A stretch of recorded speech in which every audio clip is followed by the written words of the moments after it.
Imaginary players. What's the difference between the 4.0 and the 4.6? Those ain't Rolex diamonds. What the? You done to that? Welcome back, man. This is I Might Be Late on Monday. This is special taping of I Might Be Late on Monday. Usually do this on the live stream, but I thought this deserved a little bit more attention, man. People was hitting me up about this, so I figured, hey, let's do it. Cardi B dropped Imaginary Player. This is a remake of a Jay-Z record, a classic Jay-Z record. Before this came out, I wouldn't think I would have to say that, but the amount of people who were shocked that this was a Jay-Z record hurts my feelings, it hurts my heart. People my age, but I do live in Florida, but still, I'm from Florida, but still, you should know this is a Jay-Z record. Now, before I tell you what I don't like about this remake, let me tell you the things I like about Cardi B, because nowadays you have to do like a disclaimer before you give an opinion, especially if it's somebody that people like, especially if that people is of the fair sex, because then there's no room for nuance or opinion, you just hate women, right? Now, before I get into it, like and subscribe, comment, helps grow the channel, helps people see it, helps people watch and see the show and more things that I put out on a weekly basis. Now, with that being said, Imaginary Players, Cardi B. I spit that others. It's a nice mother shit. Fed child follow me around, that deep cover. Yes, sir, it's the kid, man. So a timeline of Cardi B. Cardi B was once a stripper from the Bronx who had an amazing personality. He used to put up funny videos on Instagram, caught fire, became a sensation. She was trying to parlay that into a rap career, and in New York she had a little bit of buzz. People knew her as a rapper, but no one at that time, nobody took stripper rappers serious, so she was just kind of like a person that people know because they love her personality. She parlayed that into love and hip hop, which at that moment, that's a huge jump. That's success. If her career never propels past there, she's a success story. She took being a stripper from the Bronx to being on Love and Hip Hop and being this personality that she could have parlayed that to anything. Then she caught a missile. She caught a hit. She reinterpolated the Kodak Black song, called it Bodak Yellow. The rest is history. And you do know that. Now, so that being said, whether you like Cardi B or not, or you're a fan of her music, that's the history of it. Who would have thought that a Dominican stripper from the Bronx would become a musical icon? Which she is a musical icon. She's not just a musical icon, but a cultural icon. Even if you don't like her music, you don't agree with her being famous, you don't like her, she's an icon. I'm not a Cardi B fan, but I'll keep this as biased as possible. But it's hard to be biased because this is a classic song that she remade that everybody should not. Some things you should be left alone, but we'll get to that, right?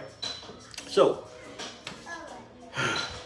Cardi B parlayed that into a hit, into a rap career. She put out an album that is widely considered a hip hop classic. It's well put together, well written, well produced, right?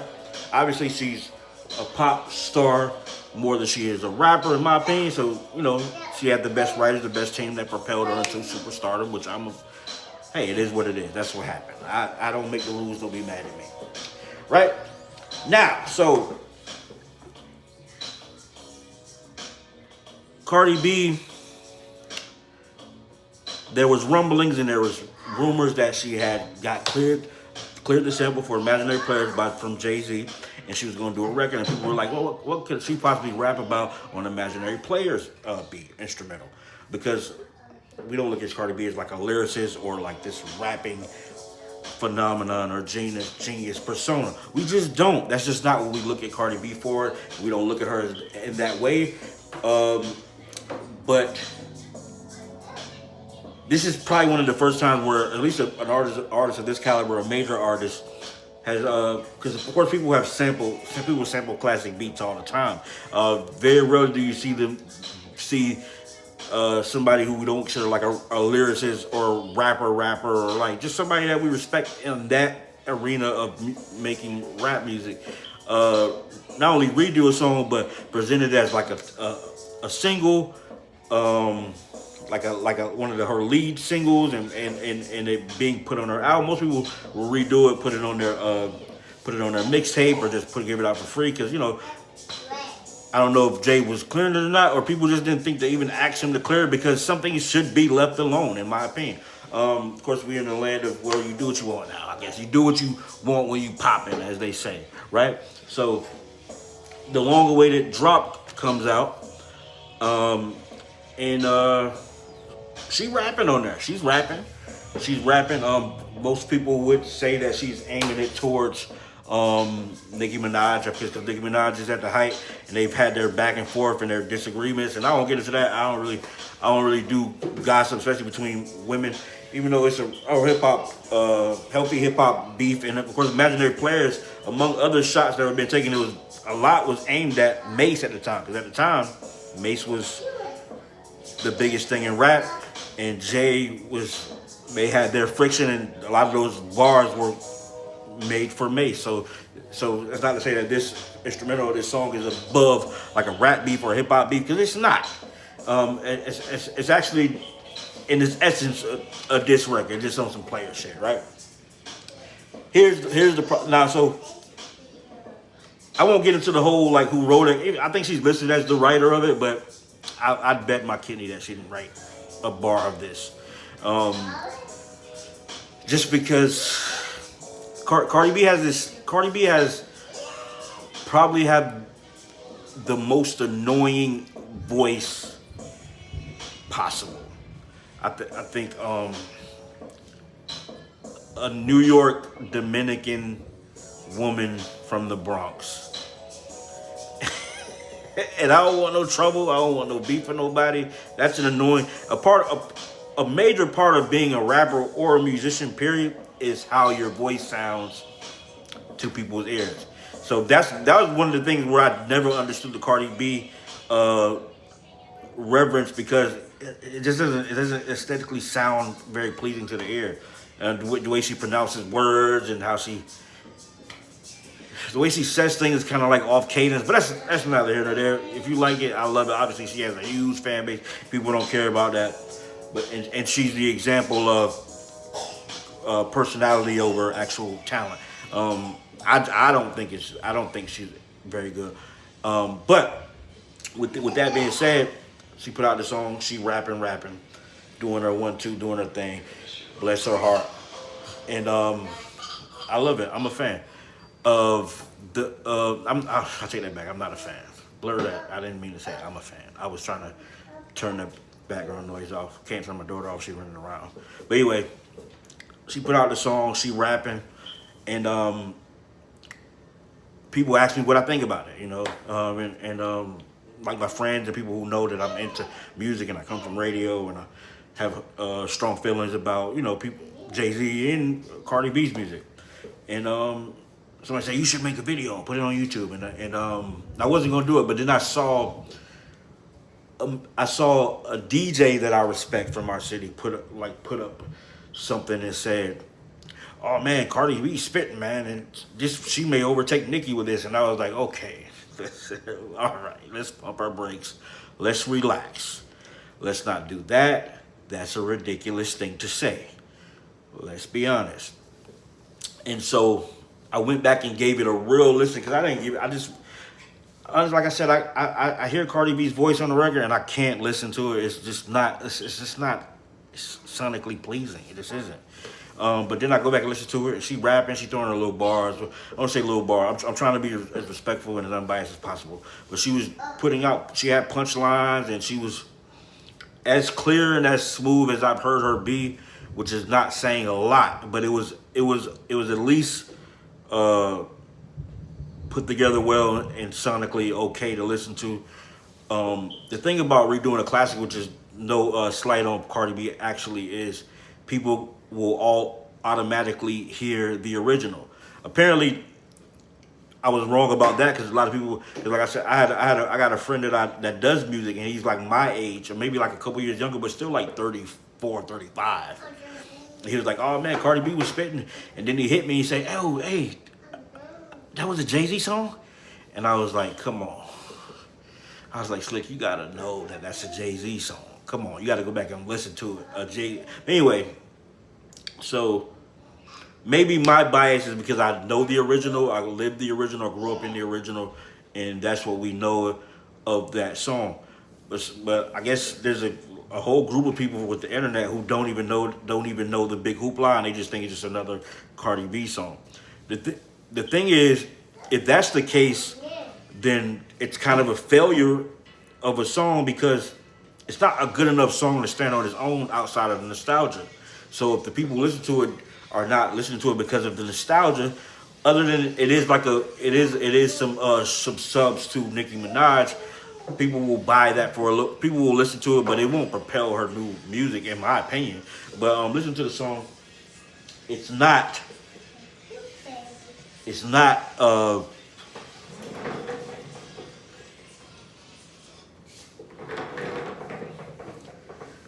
But listen to the song. It's not like a. The bars ain't so like, oh man, she killing him. It was just kind of like, okay, it's cool. It's not. Wasn't great about it, but like I said, man, it wasn't a terrible try. But I just think some songs should be left alone. I think some classic records should just remain classic records, and I think that it just could have been better. It just wasn't something that it just was something I liked or was into. I didn't care for it. Didn't like it. Didn't appreciate it. I just don't believe. Come here, baby. What's wrong? What's your phone? Get it. You watching something? Okay. Okay.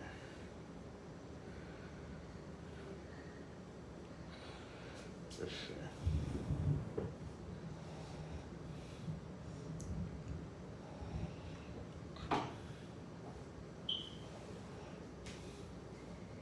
Okay. Go sit down and step and watch. Okay. But I might have been all over the place with this, but in conclusion, I just feel like some songs should be left alone. I think not I think Cardi B is a beloved character who maximized that by making music. I don't look at her as a musician. I don't look at her as a rapper. I look at her as somebody that where the industry is leaning now, where it's not a lot of artist development or finding stars. They find people who are already stars, and they were able to put music around them, get the best writers, the best producers, and the best marketing, and wrap that around this huge star or persona and ship it out to the people, and people buy it. And she was, don't get me wrong, the industry's always done that to a lesser level. Cardi B is one of the first times where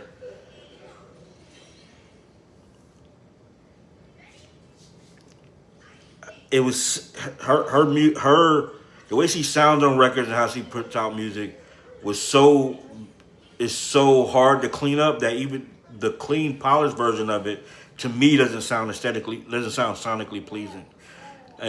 But she's such a big star, such a beloved person that people root for that it didn't matter. And so I'm not against that, or I love to see people. I love to see people come from nothing, make it happen, get as much money as they can get out of it. I'm not one of those people. I'm not one of those like artist purists where I'm like, well, it shouldn't be people who just hustle in the game and get money. I don't believe that, because the music business is a business for a reason, so I don't have a problem with people using it as such and getting as much money out of it, right? The thing about art, once you sell it, it's no longer yours. So, which means that it's open for me to critique or tell my thoughts, and coupled with the nostalgia, which is okay to talk about too, because the nostalgia was helping propel this particular record to get more notoriety, and it was a cool little thing to put out, right? The visuals dope.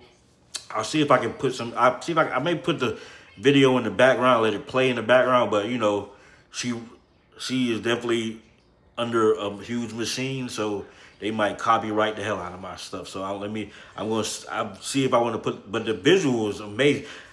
I don't think I said it. The visual is amazing. Her rapping ain't bad. The beat and nostalgia is what could you say? It's a classic record that she redid. So with all those things considering, it wasn't bad. Giving an unbiased grade, I'd say it was a solid C plus. If you did some extra credit, turned it in, it'd be like a B minus. But for me and my ears, it was terrible because I'm just not a Cardi B fan. So with that weighing that, adding in my grade with the unbiased grade, it was a D. But that's just me. I think that we'll never get back to a time where you have to actually be good for your art to be received. You just have to be liked and have a rabid fan base, and Cardi B definitely has those things going for herself. All in all, I didn't like the song, like I said, but I understand why people would like it. I understand the culture of music and how it's being pushed out now, so I get it. But that's my take on the Imaginary Players remake. I think again some records should be left alone. I think that another thing at the tail end of this video too is people saying, because I've seen a lot of chatter about it once it got released, because that's just what my algorithm is consistent of now, is this Cardi B record.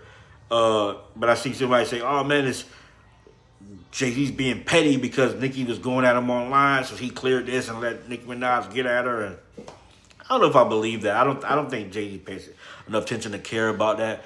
And I just don't know. I don't know if Cardi B would be the right messenger for like a diss to Nicki Minaj. I mean, because that's the only. I think that's what kind of makes it kind of weird, because I just think like if Nicki Minaj and Cardi B had like a lyrical spar, it wouldn't be. It's not even that's not even a real thing. If Cardi B and Nicki Minaj rapped against each other, like Nicki Minaj is a superior rapper, she's superior talent. She may not be as, her personality may not be as good. She may not be as good off camera or like in private. Maybe she's not a very good person, but I don't know that. But apparently that's the consensus, I guess.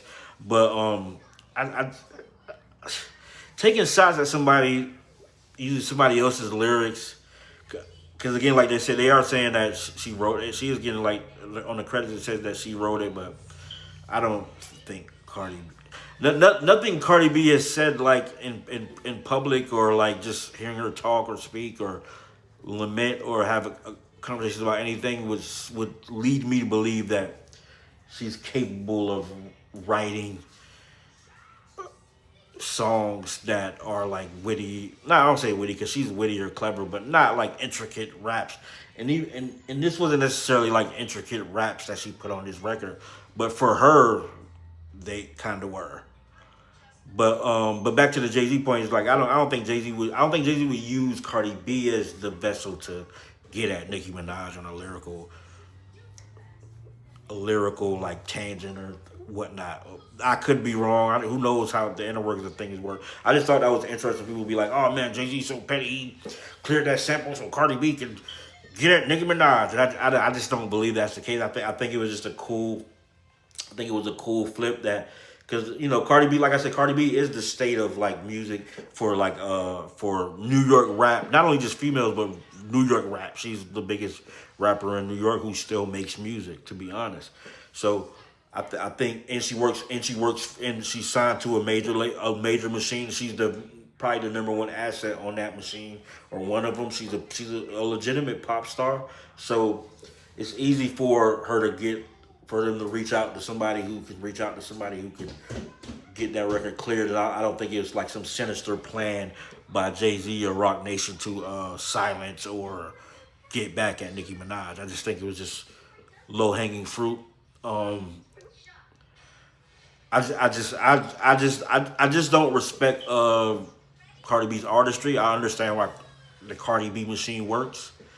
Um, because her fans support her music, but they're not necessarily like music heads or people who care about music, and so the people who are music heads and care about the music, they kind of have to go with the majority. See, the thing about like art or the majority, even if you don't feel like it's good or you don't like it, if you have millions of people who do like it who don't care about it actually being good, as long as the person who's singing it they like and it's catchy enough, if that's the majority, then the people who like the artistry of it will have to just kind of fall in line and find things to like about it.